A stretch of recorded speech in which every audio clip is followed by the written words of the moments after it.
Bueno, muy bien, les digo que estamos en CX30 Radio Nacional, 11:30 AM por aire, radionacional.com.uy para el mundo. Este es un programa de Libertas, nuestra asociación civil sin fines de lucro. Nos encontrás en libertas.uy, estamos en Facebook, en donde estamos, por Twitter, @ en donde estamos, por Instagram, en donde estamos, Uru, y nuestro canal YouTube, Mira en donde estamos. Ahí tenés todo el material editado, columna a columna, en imagen y sonido.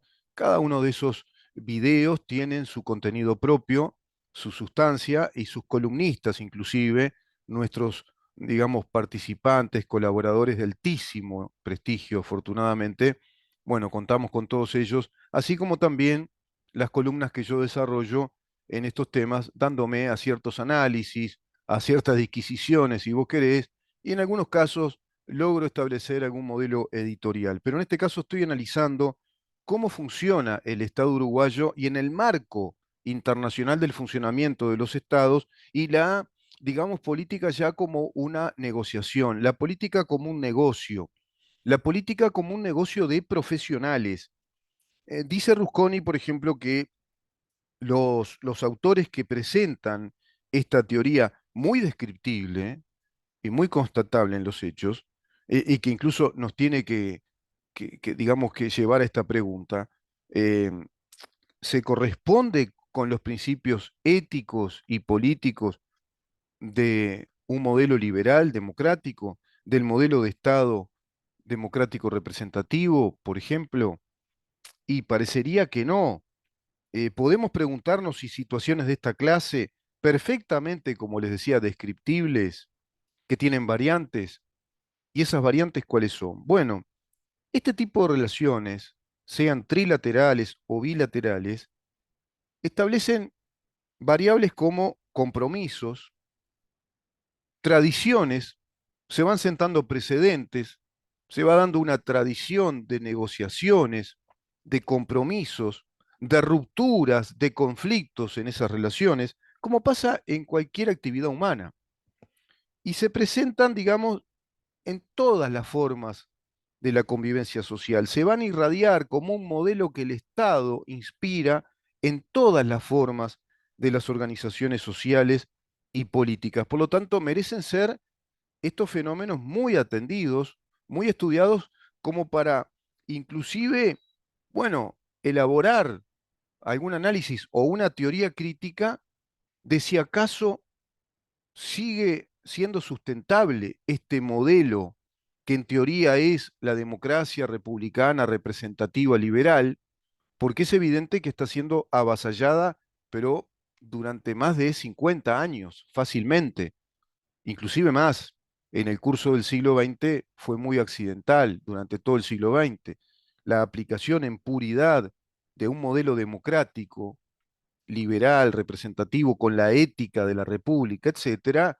Y bueno, suena más a un cuento de niños, ¿no? A una especie de propuesta de profesor de secundaria en otras épocas, de liceo incluso, porque está todo muy lindo en los papeles, en la Constitución, pero se van legislando acuerdos, negociaciones que van a irradiar a todos los ámbitos de la actividad del Estado, porque acá estamos hablando nada más y nada menos que de la actividad industrial, empresarial en relación con los trabajadores que necesita toda esa actividad económica y el poder político del Estado, y el Estado constituido como una organización de profesionales en el gobierno que van a garantizar la estabilidad de esos compromisos. Eso lo vemos a cada rato en nuestro país, en los informativos, cuando hablan de las cláusulas de paz, de las nuevas rondas de negociaciones colectivas, de que se postergó tal negociación por X motivo, y los sindicatos que hacen paro y que hacen huelgas porque no están de acuerdo con lo que se está negociando.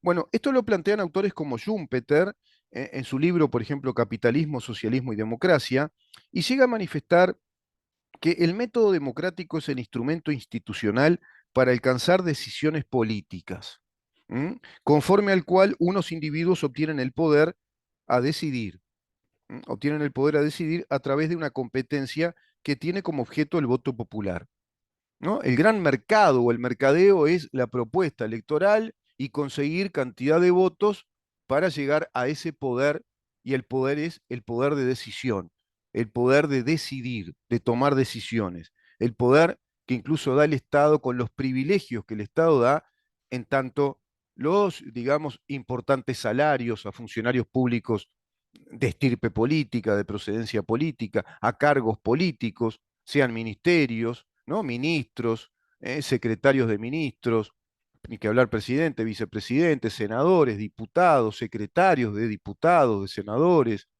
subsecretarios de ministerio, directores de distintas oficinas, subdirectores, etcétera. Toda esa maquinaria burocrática desde lo político es evidentemente, digamos que el organigrama o el escenario de los profesionales de la negociación, dice Schumpeter, con el cual coincido bastante. Lo mismo decía Trevijano. Ahora, en esto se fundaba la crítica a la doctrina liberal clásica. Sin embargo, Schumpeter dice que no es verdad que el elector decide soberanamente.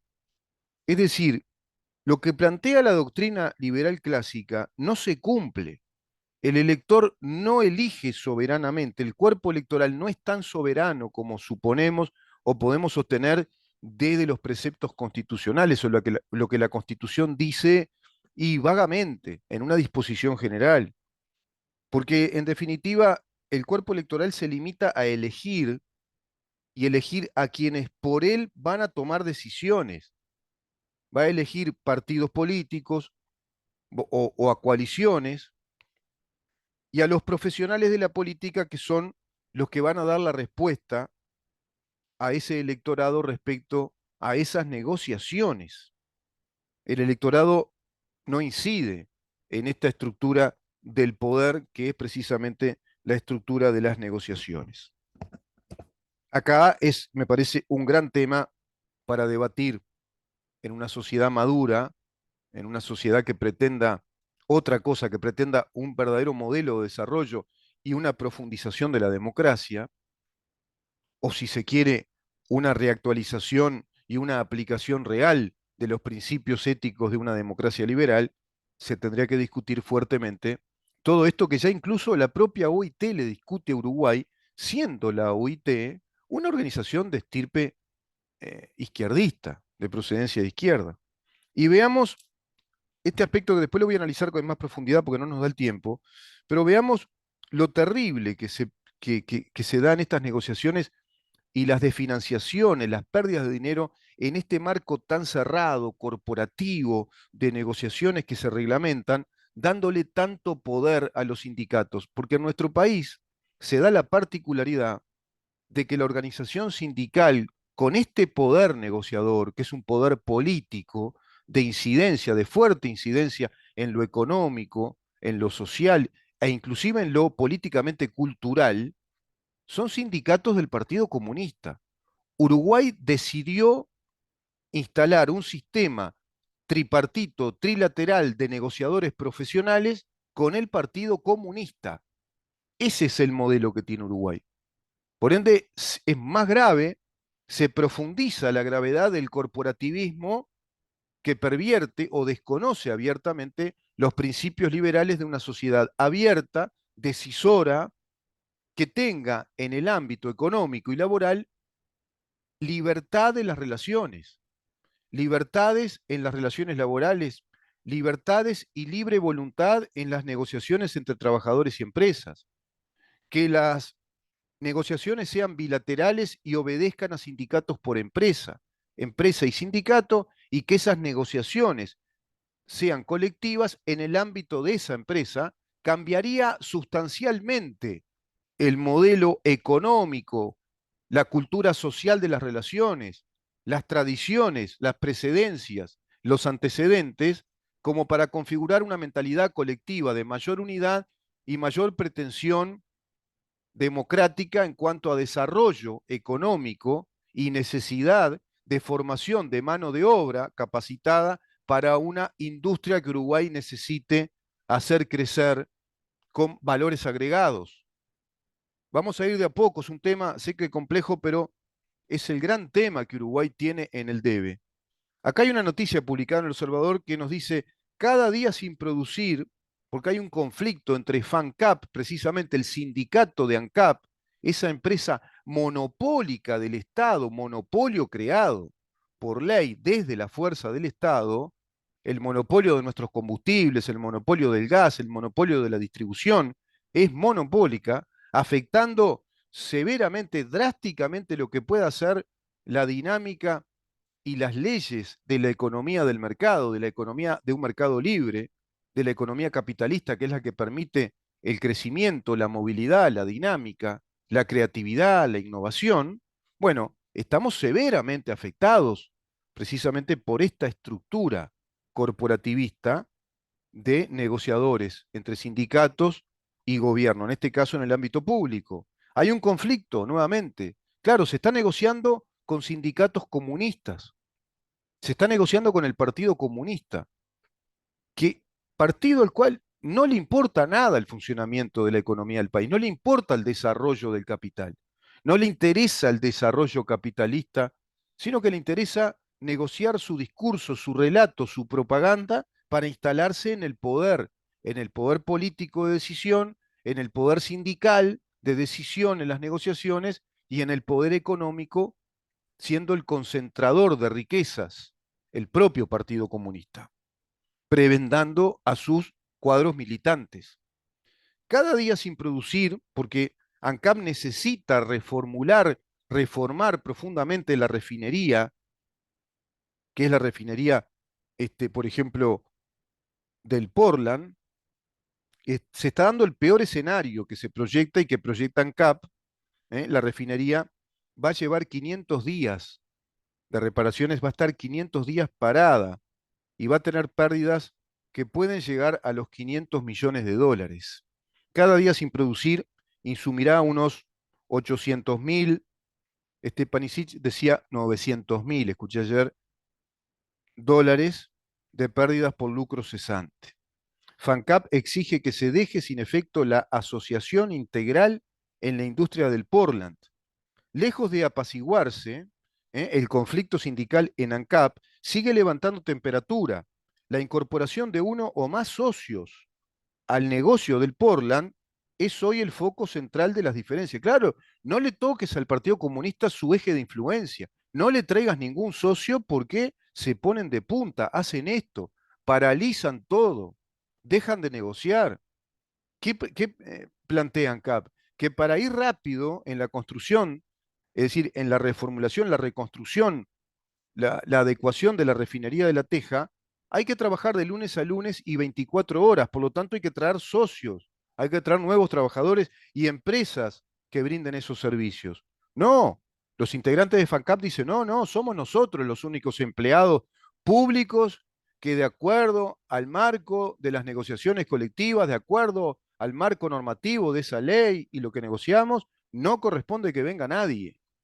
Entonces, no, nosotros no podemos trabajar de lunes a lunes 24 horas. Vamos a trabajar de lunes a viernes, como siempre. Entonces lo que llevaría en ese régimen de trabajo 100 días, de lunes a lunes, 24 horas, nos va a llevar en el marco de trabajo que ustedes plantean 500 días. Una pérdida tremenda de dinero por Uruguay. Entonces, ¿en dónde queda el ahorro del que habla el gobierno? ¿En dónde está el ahorro de no ingresar más empleados, de controlar los recursos económicos, la regla fiscal, etcétera?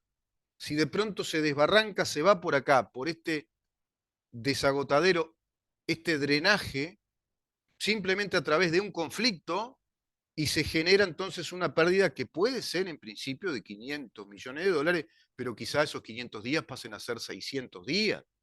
Nunca sabés. Bueno, esto es lo que se está planteando en esta negociación conflictiva, en este marco de negociaciones, en este marco del negocio político en el cual se ha convertido el Estado uruguayo y los gobiernos que están integrados por profesionales de la negociación. ¿La negociación es buena, es mala? No, la negociación no es ni buena ni mala, puede ser muy buena. El negocio puede ser muy bueno, muy próspero, pero tenés que ser un muy buen negociante, tenés que ser un empresario de alta calidad para establecer esa analogía, por lo tanto podés hacer excelentes negocios que den prosperidad, pero también podés ser un pichi en el negocio, ¿no? Un berreta, podés negociar mal, podés negociar por necesidad, ¿no? bajo el vil precio de la necesidad. Negociás cualquier cosa, como el pastabacero que igual te trae un celular que puede valer 20.000 pesos y le das 300 pesos y se va loco la vida porque se compró 7 lágrimas de pasta base, ¿no? Esa negociación miserable, lo miserable, como decía Víctor Hugo, el escritor francés. En nuestro país se está dando este sistema que ya es de un contexto mundial, que tiene esta lógica, esta dinámica, pero en Uruguay particularmente se da de modo miserable, se da de un modo bastante amateur, muy, muy conservador en su modelo reglamentarista, y negociando nada más y nada menos que con el Partido Comunista de Uruguay, que tiene hoy un poder tremendo, políticamente hablando, económicamente hablando, y que por eso decimos que este gobierno no vino a hacer los deberes que tenía que hacer para provocar una transformación sustancial en el Estado uruguayo, darnos un país de sociedad más abierta, más competitiva y haber liberado esas negociaciones colectivas al ámbito privado precisamente en ese marco o en ese escenario de libres voluntades, de negociaciones voluntarias. Eso le reclama incluso la izquierdista Organización Internacional del Trabajo, la Organización Internacional de los Trabajadores, y siquiera eso este gobierno cumplió. Este gobierno, en ese sentido, en su voluntad política, es más izquierdista que la OIT. Dejamos por acá, nos reencontramos mañana a partir de las 10 de la mañana, perdón, para seguir preguntando en dónde estamos. Chau.